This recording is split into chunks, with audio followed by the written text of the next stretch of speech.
Being alone is a feeling that can give us comfort. It gives us space and time to think, and it just gives us pause. However, being lonely is a feeling that can give us anxiety. People beg to be understood, and having no one who can relate to you sucks. No one chooses to be lonely, but people choose to be alone. But if being alone could create loneliness, then why do we do it? The film Look Back, originally written as a manga by Tatsuki Fujimoto, the creator of Chainsaw Man, gives us a look into this question. The beginning of the film starts with an elementary school girl named Fujino. She's popular and confident and draws weekly comics for the school newspaper. Her peers love her comics and admire her skills, which she receives well. Then, a new stay-at-home student named Kiyomoto starts publishing her own comic strips in the school newspaper as well. The whole class is impressed with Kiyomoto's craft, and Fujino quickly becomes jealous that someone could draw better than her, and she takes it personally. Soon after, Fujino vows to become better than Kiyomoto. An obsession within her develops that lasts not only seasons but years, and we're shown how her dedication has impacted not only her drawing skills but also her social life. She has completely rejected most of the outside world, and her grades are slipping, yet she continues to be persistent and hone her craft. Her friends are worried if she continues drawing into middle school, she'll become a social outcast, considering she rarely talks to anyone anyways. This is the first instance in the movie of someone choosing to be alone and how it quickly slips into loneliness. Fujino chooses to be alone to focus all her time on drawing and becoming the best she can, yet as she continues, she isolates herself from everyone around her. No one can relate to her obsessiveness of art nor her motivations, not yet anyway. After all this time and all these years later, we see the school newspaper being handed out again like the start of the film. But now Fujino compares her art to Kiyomoto's once again and realizes that Kiyomoto is still ahead of her, so she quits. Years ago, she used to receive praise and approval for her works, and even though she has clearly improved and put in hundreds of hours into drawing, she still views herself as inferior. In the film, we see her struggle, but she doesn't really find joy in what she does anymore. Her purpose for doing art is lost. She has no vision. It doesn't matter to her that she's improved, but it does matter she's no longer the best and can't be anymore. She chooses to end her period of being alone and decides to reintegrate herself into school and family life. Afterwards, elementary school graduation comes along and Fujino is requested to hand Kiyomoto her diploma at her house. She still feels judgment and envy towards Kiyomoto but delivers the diploma regardless. She enters Kiyomoto's dark and almost uncanny house and roams the hallways in search of the mysterious Kiyomoto. She ends up in a hallway littered with dozens of stacked sketchbooks on the sides of the walls and a door at the end. Kiyomoto's room. Fujino finds a blank comic strip on the floor and just decides to doodle a quick comic,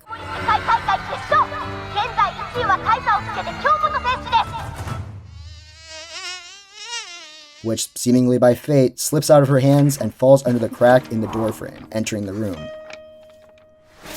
Fujino is embarrassed and quickly scurries out, but not before Kiyomoto realizes who came to visit, and she frantically steps out to meet her.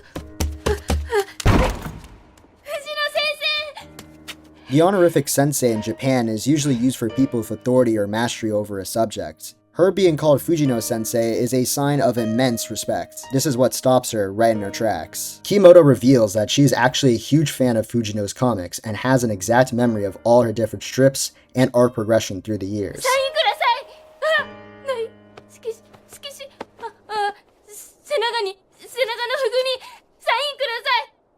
Earlier in the movie, we saw how Fujino was so accepting of praise, and this was the first time in a long time her art had been praised so explicitly. Kiyomoto's immense respect for her made her feel like she was finally being understood. As a creative, she responds best to positive reinforcement, and it lightens her up immensely, which stands in stark contrast to the period of isolation she found herself in earlier. Kiyomoto asks Fujino why she quit drawing, to which Fujino lies and says she's preparing herself for a submission to a manga competition. She doesn't reveal her former envy because she realizes that even though she felt inferior, her work still inspired someone else, and now that love she's feeling is directly inspiring her to get back into making manga. One of the best scenes in the film starts to play, as Fujino walks through the farmland on the path to her house, and this time she has a purpose, she has conviction. She starts skipping, running her hands through the mud, then she starts running straight home. A spark inside of her lit up. She no longer wants to compete, she actually wants to make something, knowing others are enjoying what she's doing. It's at this point in the film we're introduced to the idea that Kiyomoto and Fujino are kind of like two sides of the same coin. Kiyomoto is really good at making background art, while Fujino is really good at anatomy and human structure. Kiyomoto is quiet and reclusive, while Fujino is outgoing and confident. Kiyomoto appreciates Fujino out of respect, while Fujino appreciates Kiyomoto for her loyalty and dedication. Kiyomoto enjoys art because of the craft of it and takes her time with it. Fujino enjoys art for the praise it brings from others, and always meets the deadlines with her art. You would imagine that these differences would make them fail to identify with each other, but it's the exact thing that makes them so connected. Their common love and hard work for manga, despite for different reasons, is what brings them together. We're shown a shot of Fujino in middle school, where she has reverted back to her old ways, being alone by herself while all the other girls are in their own cliques. We can infer that no one here really cares about what she's up to. She isn't relatable to anyone. Then she returns home to Kiyomoto working hard on sketching for an upcoming manga the two are working on. And we're reminded she's the only person who really fully understands her. The irony at the foundation of their relationship is that initially, Fujino didn't understand Kiyomoto. How could a girl who doesn't even go to school draw so masterfully and better than her? But now it's Fujino who understands Kiyomoto perhaps the best, and vice versa. We are shown the process of the two making their manga in Fujino's room, a process she used to do by herself. After spending a year of work, they take their manga to the publisher, who is thoroughly impressed with it, and they end up winning a shonen magazine competition along with its prize money. After withdrawing some of the prize money, Fujino offers Kiyomoto to take her out into town. The next couple of scenes are really just beautiful. It's this wonderful montage of Fujino and Kiyomoto spending the day together and hanging out. It's ironic that the most memorable scene in this entire movie about two isolated art geniuses has nothing to do with them making the art or them being at home, but rather them experiencing the simple wonders of the world around them. To me, this is the film's way of telling us that being alone has its own place in life. It's something that gives us focus and time, while being together gives us a vision and purpose. This is stated in the subtext as Kiyomoto thanks Fujino for bringing her outside, and she reveals that she didn't go to school because she was scared to talk to other kids. Fujino has allowed Kiyomoto to experience life simply just by her being there. This is further enforced by the following sequences, which has the creative duo out in the world getting inspiration for the next manga from things they see when they go outside, like bugs and animals. For me, this speaks upon the simplicity of inspiration and how powerful it really is. I feel like a lot of creative people can really relate to this phenomenon where one simple spark can make you so motivated to do something that you just can't stop until you complete it. But in the context of the film, it touches upon one of the major themes on being alone, which is that yes, solitude gives us time, but ultimately being by yourself won't net you everything, and it will often close you off from the entire world that's beyond your tightly knit circles. The lack of being alone allowed them to get this newfound inspiration. Eventually, a certain realization catches up with Kiyomoto at the age of 17, and she announces to Fujino she wants to go to art school. Something that, ironically, she would have never wanted to do if it weren't for Fujino showing her the scope of the world. This upsets Fujino, who had been working with her for years now as a creative partner, and doesn't want to leave her behind. At first, she is dismissive, claiming she can hire any background artist she wants. She bitterly tells Kiyomoto that there's no point to art school and that art students can't find real jobs, and encourages her to stay with her, where she will be safe with what she's comfortable at, drawing Fujino's newly serialized manga. Kiyomoto politely declines and says she wants to start living on her own without her, and this frustrates Fujino, who begins scolding her out of anger in the moment. Fujino brings up her social anxiety and how she can't make it in the real world, which Kiyomoto pledges to practice and try. She reveals to us that she is dead set, as she mentions she wants to go to art school to become a better artist. Kiyomoto, throughout her entire life, had been a loner, afraid of the world, but it was Fujino, the extroverted girl, who showed her the kindness of the world, even if Fujino never realized her impact. Now that Kiyomoto had learned from Fujino and had been following in her footsteps for practically most of her life, she wants to take the leap of faith and forge her own path. She no longer wants to be in the shadows. It kind of reminds me of that famous Kevin Durant quote, "I've been second my whole life. I was the second best player in high school. I was the second pick in the draft. I've been second in the MVP voting 3 times. I came in second in the finals. I'm tired of being second. I'm not going to settle for that."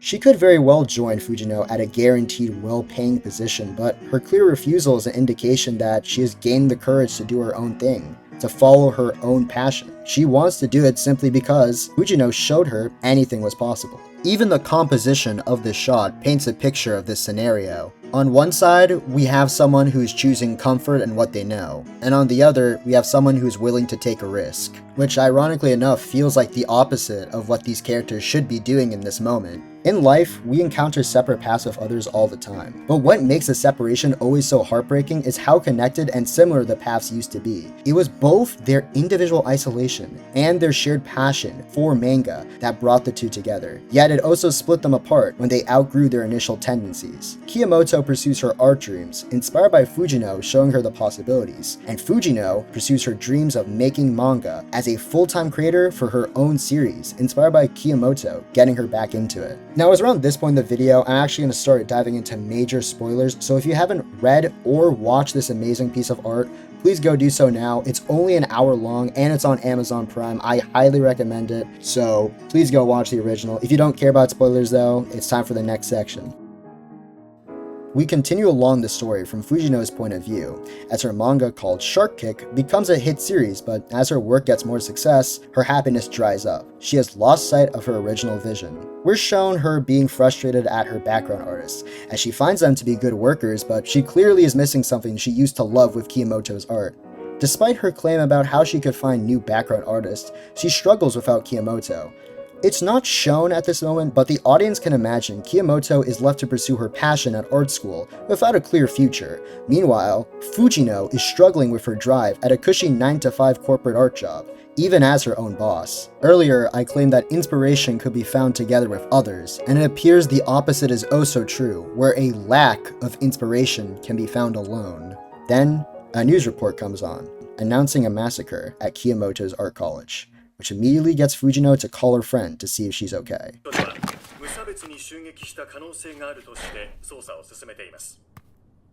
The phone rings and keeps ringing.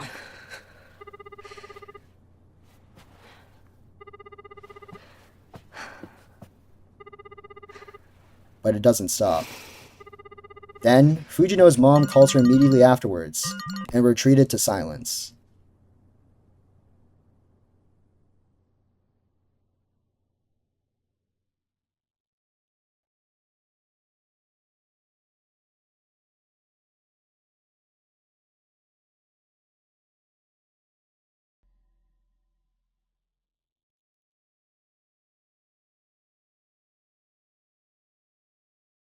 Fujino visits her friend's house, and the weight of her death seemingly sinks into her hand as she can't even bear to open the door to Kiyomoto's bedroom. She notices on the side of the wall a Shark Kick novel, to which she flips through the pages, and notices her original comic she drew all those years ago, being used as a bookmark. The tragic irony of the comic is that it shows Kiyomoto as a rotting skeleton for not leaving her house, which was meant to be light and silly, but with the context of her death, it now becomes dark and twisted. Kiyomoto leaving her house and going outside is what ultimately killed her. Fujino blames herself for Kiyomoto's death, saying that had she not drawn the comic on that day, she would have never met Kiyomoto, and she would have never ended up dead at the art school. She then says, as she then proceeds to rip up the strip into pieces. Fujino gives up on art once due to jealousy from Kiyomoto's skills, and she gives up again decades later due to grief from Kiyomoto's passing.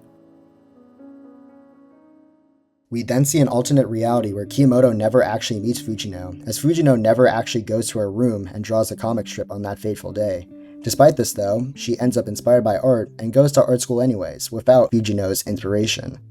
We then see Kiyomoto at art school, and she's taking a break. A mysterious man with a pickaxe enters the building, explaining how he'll kill anyone he sees. As he is about to swing at Kiyomoto, he gets karate kicked by Fujino, who stops the attacker. Fujino explains how she saw a suspicious man entering the school while she was at a karate dojo, and decided to intervene. As Kiyomoto thanks her for saving her life, she realizes that this was the same girl who drew manga strips in the school newspaper all those years ago. She asks her why she quit drawing manga, and Fujino simply replies with how she's picked it up again, and how she needs a background artist she might recruit her. Kiyomoto is amazed and watches as the ambulance takes her away to tend to her wounds. She goes home and looks at the comic strips she has collected from Fujino's elementary school days, and draws her own humorous take on the situation that just happened. However, by fate once again, the comic slips out of her hand and ends up on the other side of the doorway, where we go back to reality, with Fujino being devastated at the loss of her friend.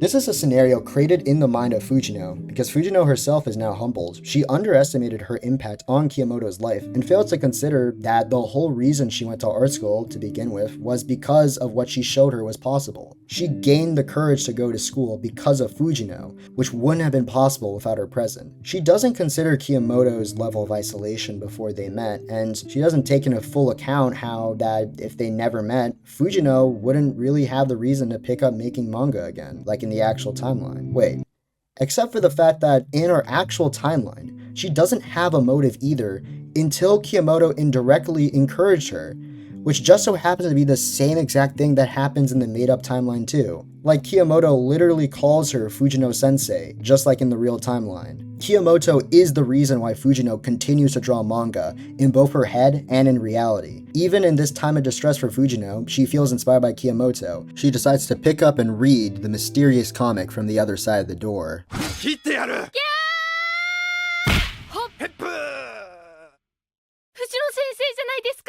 怪我はないかね？それじゃ私はこれで。 This seems to finally change something, as she finally decides to enter a room and sees her manga volumes, posters, and questionnaires everywhere. At this moment, Fujino realizes that her work has had an impact on her friend, and Fujino realizes this as she turns around to see her name on the door. We then skip to a scene where Fujino says how she actually hates drawing, which makes Kiyomoto ask why she still does it. This is the last line of spoken dialogue in the entire movie. This rhetorical question is perhaps the most powerful thing about the entire movie, because it has no right or wrong answer, and it can really apply to anything in life, not just drawing, but anything we do for our purpose. It's also powerful because the film shows immediately afterwards all the different times Fujino and Kiyomoto spent drawing together, and how it made Kiyomoto so happy. Fujino ultimately kept drawing manga because of Kiyomoto. She got back into drawing manga once when she met Kiyomoto in her childhood, and even in her made-up scenario. She still continued to do it because it was her reason for being, her raison d'etre. She did it because Kiyomoto was always by her side and wanted her to keep going. She did it for the joy of others. This realization is what brings Fujino back with a new conviction, like how she had been inspired by Kiyomoto in her childhood while skipping in the rain. She hated drawing, but she did it because it made her friend happy. And now she will continue to do it with her memory in mind. She hangs a blank comic strip in her office as a reminder to herself that she is doing this for her friend, Kiyomoto.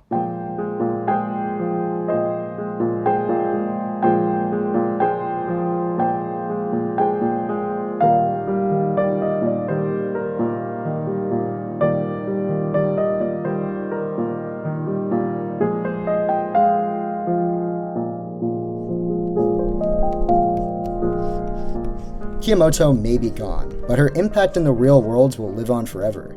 Fujino, all those years ago, drew her as a skeleton rotting in her room, but ironically enough, had Fujino not shown her the true potential of the world and got her out of her room, she would practically not be living life, even if she was literally alive. Fujino gave Kiyomoto's brief life meaning and substance, and Kiyomoto did the same in the inverse direction. The people we meet give us meaning, and we will never know what it's like without them being there for us. We think of what could have been rather than what was. Kiyomoto's death in the context of the movie is treated as a moment of grief, anger, and sadness, like death is in the real world, but her passing is also treated as a moment of acceptance for the protagonist to show that moving on is a pivotal part in our lives. The people that we knew who are now dead wouldn't want us to wail in our own grief forever because of them.